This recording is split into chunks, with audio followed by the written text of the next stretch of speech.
ಸಂತೋಷದ ಕಾರ್ಖಾನೆ.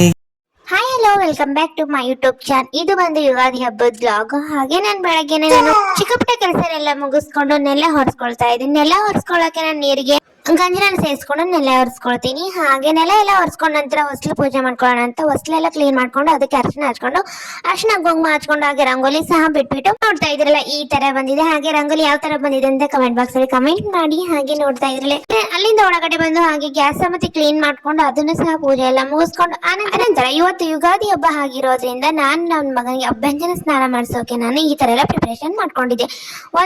ಒಂದ್ ಬಟ್ಲದಲ್ಲಿ ಕೊಬ್ಬರಿ ಎಣ್ಣೆ ಹಾಗೆ ಒಂದ್ ಬಟ್ಲದಲ್ಲಿ ಅರಿಶಿನ ಮತ್ತೆ ಸ್ವಲ್ಪನೇ ಕೊಬ್ಬರಿ ಎಣ್ಣೆ ಹಾಕೊಂಡು ಮಿಕ್ಸ್ ಮಾಡ್ಕೊಂಡು ಪೂರ್ತಿಯಾಗಿ ಎಣ್ಣೆ ಹಚ್ಚಿ ಮಸ್ಕೊಂಡು ಆನಂತರ ನಾನು ನೀರ್ ಕಾಯಕ್ಕೆ ಒಂದ್ ಸ್ವಲ್ಪ ಬೇವಿನ ಎಲೆನ ಹಾಕೊಂಡು ನೀರ್ ಕಾಸ್ಕೊಂಡಿದ್ದೆ. ಆನಂತರ ನನಗೆ ಸ್ನಾನ ಎಲ್ಲ ಮುಗಿಸ್ಕೊಂಡು ನೋಡಿ ಫೈನಲ್ ಆಗಿ ಈ ತರ ರೆಡಿ ಆದ. ಆನಂತರ ನಾನು ಮನೆಯಲ್ಲಿ ದೇವರಿಗೆ ನಮಸ್ಕಾರ ಮಾಡಿಸ್ಕೊಂಡು ಹಾಗೆ ಹೊರಗಡೆ ಹೊಸ್ಲಿಗೆ ಸಹ ನಮಸ್ಕಾರ ಮಾಡಿಸ್ಕೊಂಡು ಬಂದೆ. ಆನಂತರ ಮನೆಯಲ್ಲೆಲ್ಲ ಪೂಜೆ ಮುಗಿಸ್ಕೊಂಡು ಆನಂತರ ನನ್ನ ಇವತ್ತು ಯುಗಾದಿ ಆಗಿರೋದ್ರಿಂದ ಬೇವು ಬೆಲ್ಲ ಈ ತರ ನಾನು ಮಾಡ್ಕೊಂಡು ಮಕ್ಳಿದ್ ಮನೆಯಲ್ಲಂತೂ ತುಂಬಾನೇ ಕೆಲಸ ಇರುತ್ತೆ. ಹಾಗೆ ಆ ಮಕ್ಕಳು ನೋಡ್ಕೊಂಡು ಮನೆಯವ್ರು ನೋಡ್ಕೊಂಡು ಈ ಹಬ್ಬಗಳು ಮಾಡೋದ್ರಲ್ಲಿ ತುಂಬಾನೇ ಖುಷಿ. ನನಗಂದ್ರೆ ಆತರ ಎಷ್ಟೇ ಕೆಲಸ ಇದ್ರೆ ಅವನ್ನೆಲ್ಲ ಈಸಿಯಾಗಿ ಮಾಡಿ ಈ ಹಬ್ಬಗಳು ಬಂದ್ರೆ ನನಗಂದ್ರೆ ತುಂಬಾನೇ ಖುಷಿ. ಹಾಗೆ ಗಾಡಿ ಪೂಜೆ ಎಲ್ಲ ಮುಗಿಸ್ಕೊಂಡು ಹಾಗೆ ಒಂದ್ ಸ್ವಲ್ಪ ಹೊತ್ತು ಮನೇಲಿ ಕುತ್ಕೊಂಡು ಟೀ ಕುಡ್ಕೊಂಡು ಆನಂತರ ನಾವು ದೇವಸ್ಥಾನಕ್ಕೆ ಹೊರಟ್ವಿ. ಅದೇನು ಹಬ್ಬಗಳು ಬಂತಂದ್ರೆ ಹೆಣ್ಮಕ್ಳಿಗೆ ತುಂಬಾನೇ ಖುಷಿ. ಇದಾಗಿತ್ತು ಇವತ್ತಿನ ಯುಗಾದಿ ಹಬ್ಬದ ಲಾಗ್. ಹಾಗೆ ಇನ್ಯಾರು ನನ್ನ ಚಾನಲ್ ಸಬ್ಸ್ಕ್ರೈಬ್ ಮಾಡೋದು ಹಾಗೆ ನೋಡ್ತಾ ಇದ್ರೆ ಹೋಗಿ ಬೇಗ ಸಬ್ಸ್ಕ್ರೈಬ್ ಮಾಡ್ಕೊಳ್ಳಿ. Thank you for watching.